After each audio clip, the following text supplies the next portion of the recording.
मेरा नाम राजवीर अरोड़ा है। मुझे वह दिन याद आ रहे थे जब मैं दादी के साथ उनकी स्वर्गीय सहेली के घर पहुंचा था। दादी की सहेली शहर से इतनी दूर इस छोटे से गांव में रहती थीं। माँ बाप की एक्सीडेंटल मौत के बाद मुझे दादी ने अपने देख रेख में रखा था। गांव की ज़मीनों से इतना आ जाता था कि घर में किसी चीज़ की कमी का एहसास न हुआ।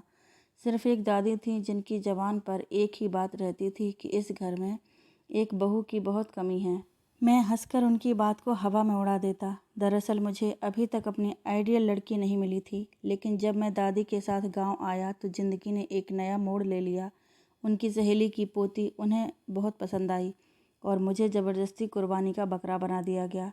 शहर वापस आते हुए लाल जोड़े में वह भी मेरे साथ आ गई। मैंने पत्नी के लिए जो ड्रीम बना कर रखा था वह भी चूर चूर हो चुका था। मैंने गांव में ही सोच लिया था कि मैं उसे कभी भी अपनी पत्नी का दर्जा नहीं दूंगा। आज छुट्टी का दिन था, इसलिए मुझे उठने की कोई जल्दी नहीं थी। 10 बजे के बाद जब मेरी नींद पूरी हो चुकी थी तो मैं फ्रेश होने वॉशरूम में चला गया। जब बाहर निकला तो मेरी वाइट कलर की शर्ट बेड पर ही पड़ी हुई थी। मतलब आज मुझे वाइट शर्ट पहनने को कहा जा रहा था। जब उसके हाथ की बनी हुई चाय पी सकता हूँ, खाना खा सकता हूँ, तो कपड़े पहनने में कोई हर्ज नहीं। लेकिन एक बात मुझे अब तक समझ नहीं आई कि इस लड़की को कैसे पता चल जाता है कि मैं किस टाइम पर उठा हूँ और उसी वक्त वह शर्ट बिस्तर पर लाकर रख देती थी। या फिर जब मेरे सर में दर्द होता या फिर चाय पीने का मूड होता तो बिना कहे मेरे लिए चाय बना कर ले आती। हालांकि मैंने पति वाला ऐसा कोई हुक्म भी नहीं सुनाया कि पत्नी को गुलाम बना लेना लिया हो, लेकिन वह खुद बिना कहे उसके सारे काम करती थी। वह अच्छी पत्नी वाले सारे फ़र्ज निभा रही थी। लेकिन इसके बावजूद मैं उसे स्वीकार नहीं कर सका था, क्योंकि वह गांव की थी और मैं शहर का। उसमें वह कॉन्फिडेंस और काबिलियत नहीं थी जो मुझे एक पत्नी में चाहिए थी। वह खूबसूरत है, लेकिन खूबसूरती तो सब कुछ नहीं हुआ करती, और ना ही सिर्फ खूबसूरती के साथ पूरी ज़िंदगी गुजारी जा सकती है। हर इंसान की तरह मुझे भी खूबसूरती अट्रैक्ट करती है, लेकिन इसका मतलब यह नहीं कि एक इंसान को खूबसूरत बनाने के लिए सिर्फ नैन नक्श ही काफ़ी हों। इसके अलावा भी कई और चीज़ें इंसान को खूबसूरत बनाती हैं। कंघी करके मैं नीचे चला गया, तब तक वह नाश्ता लगा चुकी थी। नाश्ता करके ऐसे ही लॉन में बैठकर अखबार पढ़ने लगा। छुट्टी का दिन था, इसलिए दिमाग बिल्कुल फ्रेश था। वैसे मुझे अखबार पढ़ने का कोई शौक़ नहीं था, ना ही आदत थी, लेकिन ऐसे ही टाइम पास करने के लिए मैं अखबार की हेडलाइंस पर नज़र दौड़ाने लगा। मैं हमेशा छुट्टी के दिन घर पर ही गुजारता था। दादी के गांव से आने में भी अभी एक हफ्ता बाकी था। अचानक अखबार पढ़ते पढ़ते मुझे एहसास हुआ कि कोई मुझे देख रहा है। मैंने नज़रें उठाकर दाएं बाएं देखा, लेकिन मुझे कोई नज़र नहीं आया। मैं एक बार फिर से अखबार पढ़ने लगा, लेकिन कुछ देर बाद मुझे फिर से महसूस हुआ जैसे मुझे कोई देख रहा है। इस बार मैंने दाएं बाएं देखा और फिर सामने देखा तो पता चला वह लड़की किचन की खिड़की, जो कि बाहर लॉन की तरफ खुलती है, उससे चुपके चुपके मुझे देख रही है। उसकी चोरी पकड़ी जा चुकी थी, शायद इसीलिए वह खिड़की से गायब हो गई। मुझे कुछ अजीब सा लगा। 2 दिन पहले जब मैं सुबह के वक्त सो रहा था, अचानक एक आवाज़ से मेरी आँख खुली। तब मैंने चादर के अंदर से ही देखा वह लड़की उसे बड़े गौर से देख रही थी। क्या वह हमेशा मुझे ऐसे ही घूर कर देखती है? लेकिन क्यों? दिमाग यह समझने से खाली था। मैं इन्हीं सोचों में उलझा बैठा था कि वह मेरे पास आ गई। उसके कपड़ों से आने वाली खुशबू अपने बिल्कुल पास महसूस कर सकता था। शायद वह परफ्यूम इतना लगा कर आई थी कि जैसे परफ्यूम से नहा कर आई हो। कपड़े भी अच्छे पहन रखे थे। वह चाय लाई थी। उसने गौर से मेरी तरफ देखा। मुझे लगा जैसे वो कुछ कहना चाहती है। मैंने पूछा, कुछ चाहिए? नहीं, वो कहते कहते अचानक चुप हो गई, तो मैंने चाय उठाकर पीना शुरू कर दिया। फिर वो कहने लगी, क्या हम बाहर चलें? दिल की बात ज़बान तक ले आई। मैंने चाय वापस टेबल पर रख दी और हैरत से उसे देखने लगा। कहाँ जी? वो मौसम अच्छा है, हमने सोचा बाहर चलेंगे, जैसे फिल्मों में हीरो हीरोइन जाते हैं। उसने शर्मा कर अपनी चोटी से खेलते हुए कहा। ओहो, कैसी कैसी खुशफहमियाँ हैं मैडम को। मैं तो हीरो लगता ही हूँ, पता नहीं खुद को किस फिल्म की हीरोइन समझ रही हैं। मैंने चाय का सिप लेते हुए अंदर तंज भरी हंसी से कहा। नहीं, मैं ज़रा बिजी हूँ, रूखेपन से जवाब दिया। फिर उस लड़की का चेहरा बुझते हुए देखा। जहाँ थोड़ी देर पहले खुशी के रंग नजर आ रहे थे, अब उदासी थी। उसने जानबूझकर नज़र चुराई और वो भागती हुई अंदर चली गई। जानता था अब किचन में कोई कोना पकड़कर रोने का शौक़ पूरा करेगी। मैडम, मैं काफ़ी देर तक वहीं लॉन में बैठा रहा, फिर अंदर जाकर टीवी खोलकर बैठ गया। साथ ही इधर उधर भी नज़रें दौड़ाने लगा। कहाँ गई? नज़र नहीं आ रही है। मैं उसको देखना चाहता था। फिर पानी पीने के बहाने किचन में चला गया, वहाँ भी वह नज़र नहीं आई। फिर कुछ सोचकर अपने कमरे में गया, मगर वहाँ भी नहीं थी। यूं ही ढूंढते ढूंढते एक कमरे के पास से गुजर रहा था। अंदर सिसकियों की आवाज़ सुनकर मेरे कदम वहीं रुक गए। मैंने कान लगाकर सुनने लगा। वह खुद से बातें कर रही थी। प्रभु, हमेशा मेरे साथ ही ऐसा क्यों करता है? तू इतनी बड़ी दुनिया का मालिक है, एक छोटी सी खुशी भी मुझे नहीं मिल सकती। तू तो सबका मालिक है ना, जो चाहे कर सकता है। सब कुछ तेरे पास है, फिर मेरे साथ ऐसा क्यों हो रहा है? मैं दरवाजे से हटकर वापस सोफे पर जाकर बैठ गया। पता नहीं क्यों मुझे उस लड़की का रोना अच्छा नहीं लग रहा था। अब मुझे अपने बर्ताव पर पछतावा होने लगा। आखिर क्यों मैंने उसकी बात नहीं मानी? क्या हो जाता अगर मैं उसके साथ बाहर चला जाता? वैसे भी वह कौन सा मेरा जीवन भर की साथी है, कुछ दिनों के लिए ही तो है इस घर में। एक बात तो मैं शुरू से ही अपने दिमाग में बिठा चुका था कि दादी के आते ही वह उनकी लाई हुई तोहफा उसे वापस कर देगी। इसलिए हमेशा उसे देखकर यही सोचता कि वह उसके घर में हमेशा के लिए नहीं है। मेरे अंदर उसके लिए कोई फीलिंग्स नहीं उतर कर नीचे आ रही थी। मैंने गौर से देखा, चेहरा कोई आंसू, कोई परेशानी नज़र नहीं आ रहा था। मतलब रियली अपनी कमज़ोरी मुझ पर जाहिर नहीं करना चाहती थी। सुनो। जब वह किचन में जाने लगी तो मैंने उसको आवाज़ दी, आज खाना मत बनाना, हम बाहर जाकर खाना खाएंगे। जी हम। उसने पूछा। हाँ हम, मतलब हम दोनों? ओके, वो मुस्कुरा दी। और हाँ, कपड़े भी अच्छे पहन लेना। अगर इस तरह के कपड़ों में बाहर जाओगे तो सभी हंसकर मजाक उड़ाएंगे। वह मुस्कुराते हुए कमरे में चली गई। पता नहीं क्यों इस बार मुझको अपने अंदर सुकून सा महसूस हो रहा था। मैं अपनी ज़िंदगी में यही तो चाहता था, लेकिन इस तरह बिल्कुल नहीं। मैं अपनी पत्नी का हाथ पकड़कर सड़क पर पैदल चलना चाहता था, होटलों में खाना खाना चाहता था। हम दोनों 5 बजे ही घर से रवाना हो गए और लगभग 3 घंटे बाद लौटे थे। क्योंकि मैं थक चुका था, इसलिए थोड़ा आराम करने के लिए अपने कमरे में चला गया। सब कुछ सामान्य रहा। एक दिन इस पगली सी लड़की ने मेरी पसंदीदा शर्ट जला दी, शायद प्रेस करते हुए। वो आसानी से इस बात को छुपा सकती थी, लेकिन वो फूट फूट कर रो पड़ी और कहने लगी, मैं माफ़ी चाहती हूँ, मैंने आपकी पसंदीदा काली शर्ट जला दी है। तो मैंने कहा, इसके लिए इतने आंसू बहाने की क्या ज़रूरत है, वो ही मगरमच्छ के आंसू। तो वह कहने लगी, नहीं नहीं, मैं बहुत शर्मिंदा हूँ। मैंने कहा, तुम आसानी से छुपा सकती थी इस बात को। काली रंग की शर्ट और भी है मेरे पास, हर शर्ट का हिसाब नहीं रखता मैं। वो बोली, मैं आपसे झूठ बोल सकती हूँ, लेकिन भगवान से नहीं, वो सब जानता है। मुझे हैरत का झटका लगा। पता नहीं कैसी पागल लड़की है, ऐसी लड़कियां भी होती हैं दुनिया में। मैं सारे रास्ते उसके बारे में ही सोचता रहा।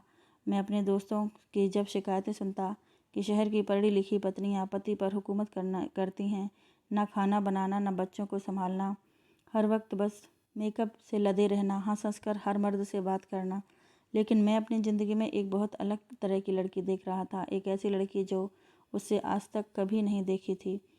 और वो एक पत्नियां जो पति के हर बात पर ऐतराज़ करती थीं। और एक रियाली है कि अगर इसे कहा जाए कि रात सफ़ेद है तो यह अपने पति में हाँ मिलाए। यह लड़की तो अपने पति को पति परमेश्वर मानती है। इस लड़की के साथ रहते हुए लगभग 40 दिन पूरे हो चुके थे। उसने कभी नहीं कहा कि मेरा हक अदा करो, बेड पर सोना मेरा हक है। वह हमेशा रात को सोने से पहले कोई ना कोई अजीब सा टॉपिक पकड़कर मुझसे सवाल करती और मैं बस हाँ हूँ में जवाब देता, या फिर कभी कभी उसे गुस्से में झड़क देता। कभी मेरे गुस्से पर नाराज़ नहीं होती थी वह, लेकिन आज वह खामोशी से सोने के लिए लेट गई। मुझे हमेशा रात को इस लड़की की बातें बहुत बुरी लगती थीं, लेकिन अजीब बात तो यह थी कि अगर वह लड़की बात ना करती तो शायद मैं उलझन का शिकार हो जाता। आज सुबह मेरी घड़ी का अलार्म नहीं बजा, क्योंकि मैं रात को लगाना भूल गया था। मुझे लेट होता देखकर रियाली मुझे उठाने लगी तो मुझे उसके छूने पर अजीब सा लगा। तुम्हारी हिम्मत कैसे हुई मुझे हाथ लगाने की? समझती क्या हो तुम खुद को? और क्या सोचकर तुमने मुझे हाथ लगाया? यह अच्छी पत्नी वाला रवैया तुम छोड़ दो, अंदर की लावे को बाहर आने का रास्ता मिल जाता। Get out from here. मैं चिल्ला कर बात कर रहा था। मेरा पारा एकदम चढ़ चुका था। मैंने महसूस किया कि उसकी आंखों से आंसू गिर रहे। वह जाहिल गंवार लड़की इंग्लिश नहीं समझ सकती थी, इसलिए उसका हाथ पकड़कर ज़बरदस्ती अपने कमरे से बाहर निकाल दिया और कुंडी लगाकर बेड पर आ गया। काफ़ी देर बाद जब मैं खुद को नॉर्मल करने में थोड़ा सा कामयाब हुआ तो दोबारा बिस्तर पर लेट गया। जाने कब मेरी आंख लग गई। मैं दोपहर 12 बजे उठा। सर में हल्के से दर्द का एहसास हुआ। सुबह 7 बजे वाला वाक़या अभी तक मेरे दिमाग में ताज़ा था। आज हमेशा की तरह ना उसकी शर्ट बेड पर रखी हुई थी और ना नाश्ता टेबल पर था। मैं समझ गया कि वह मुझसे नाराज़ है। मैंने अच्छा नहीं किया उसके साथ। कितनी बुरी तरह से हमेशा पेश आया। मेरे दिल ने आवाज़ दी कि किचन में चला गया। खुद अपने लिए नाश्ता बनाने लगा। इतने दिनों से मैं उसके हाथों का बना नाश्ता खा रहा था। खुद खाना बनाने की आदत ही छूट चुकी थी। मैं बिना नाश्ता किए किचन से बाहर आ गया और सोफे पर ढेर हो गया। फिर अचानक यह सोचकर खड़ा हो गया कि ये कहाँ चली गई। घर में कमरों में उसे ढूंढने लगा, लेकिन वह कहीं नहीं मिली। टेंशन में और इजाफा हो गया। मैं ऐसे तड़पने लगा जैसे मछली को पानी से बाहर निकाल दिया गया हो। कहाँ चली गई? सीढ़ियाँ उतरते हुए मैं सोच रहा था कि कहाँ चली गई। मुझे क्या, वह जहाँ भी जाए अच्छा है, इस घर से चली जाए। मैं तो हमेशा यही चाहता था कि वह चली जाए घर से, लेकिन आज जब वह चली गई तो परेशान हो रहा था। मैं खुश क्यों नहीं था, जबकि मुझे तो खुश होना चाहिए था। क्या वह उसके लिए परेशानी है? क्या वह उसके लिए परेशान है? दादी जब वापस आएंगी तो वो उन्हें क्या जवाब देगा? नहीं नहीं, दिल से फ़ौरन आवाज़ आई। दादी के लिए नहीं बल्कि खुद के लिए परेशान था। मगर क्यों? दिल से पूछा। क्योंकि तुम मुझसे प्यार करने लगे हो। दिल ने एकदम सरगोशी की।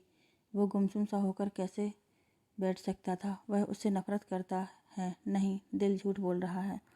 उसने दिल को झुठलाने की कोशिश की, मगर वह ऐसा नहीं कर सका। यह क्या कह रहा है दिल? वो उससे प्यार?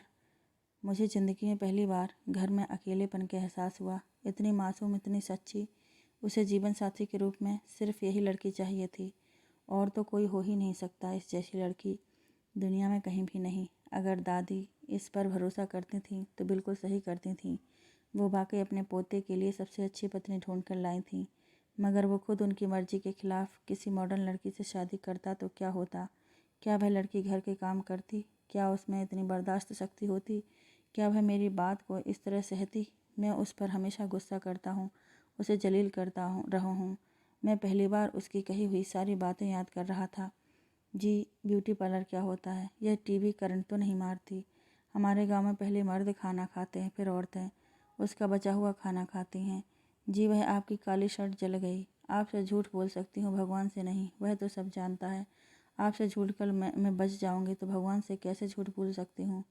वह तो इतनी अच्छी थी, उसने कोई शिकवा शिकायत नहीं की। लेकिन वह कहाँ चली गई? प्लीज़ वापस आ जाओ। मैं तुम्हें फिर से कुछ नहीं कहूँगा। हम दोनों मिलकर मोहब्बत से पति पत्नी बनकर रहेंगे। मुझे अपने गालों की नमी पर एहसास हुआ। भागते हुए गया और गाड़ी में बैठकर रेलवे स्टेशन की तरफ रवाना हो गया। मैं फुल स्पीड में जल्द से जल्द रेलवे स्टेशन पहुंच जाना चाहता था। मुझे अपनी कोई फ़िक्र नहीं थी। फ़िक्र यह थी कि कहीं वह चली ना जाए। मैं भागकर रेलवे स्टेशन के पास जब पहुंचा तो वो एक बेंच पर एक आदमी बैठा हुआ था। उसने कहा कि एक्सक्यूज़ मी भाई, यह ट्रेन की टाइमिंग क्या है? तो उसने कहा कि जी वो तो निकल चुकी है। मेरी तो जान निकल गई। खून सूख गया। थक हार कर मैं ढेर हो गया बेंच पर। ऐसे ऐसे कैसे जा सकती है वह मुझे छोड़कर? इतनी मामूली सी गलती की इतनी बड़ी सज़ा दे सकती है? काफ़ी देर तक मैं पर फिर से ढेर हो गया। मैं अपने सर को पकड़ लिया। मैं कैसे रहूँगा उसके बगैर? मुझे तो वहीं बैठा रहा। बहुत देर बाद मैं घर आ गया। घर आकर सोफे पर बैठ गया। उसकी आदत हो गई थी।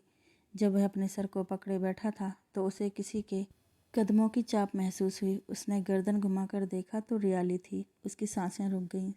रियाली को देखकर वह तुरंत उसके पास गया और उसे झंझोड़ते हुए बोला कि मैं जितनी भी गुस्सा करूँ, मैं अब तुम्हें कमरे से बाहर नहीं निकालूंगा। तुम मेरी दुल्हन बनोगी। मैं तुम्हें दिल से पत्नी स्वीकार करता हूँ। रियाली मेरा मुँह देखती रह गई। वो उसने कहा कि सुबह उसके मुंह से निकलने वाले शोले सुनकर वह टूट गई थी। उसे लगा कि अब उसकी ज़िंदगी का कोई मकसद नहीं रहा। वह कमरे से निकलकर उसके बराबर वाले कमरे में जाकर रोती रही और रोते रोते कब सो गई उसे पता नहीं चला।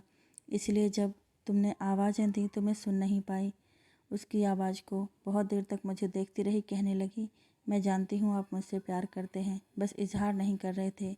इसीलिए मैं आपको छोड़कर कैसे जा सकती हूँ? आपका गुस्सा सर आँखों पर, लेकिन आपको पता है मेरा दिल टूट गया था आपके गुस्से से। गुस्सा करें, लेकिन इस तरह मुझे मेरी नज़रों में मत गिराएं, क्योंकि जोड़े आसमानों में बनते हैं। बेशक आसमान वाला किसी भी इंसान में फ़र्क नहीं करता, ना देहाती, ना शहरी, ना अमीर, ना गरीब। मैं आज मेरी दादी आ गई। मैं और रियाली दोनों ने साथ मिलकर दादी के पैर छुए। हम दोनों को साथ देखकर दादी की आंखों में खुशी के आंसू आ गए।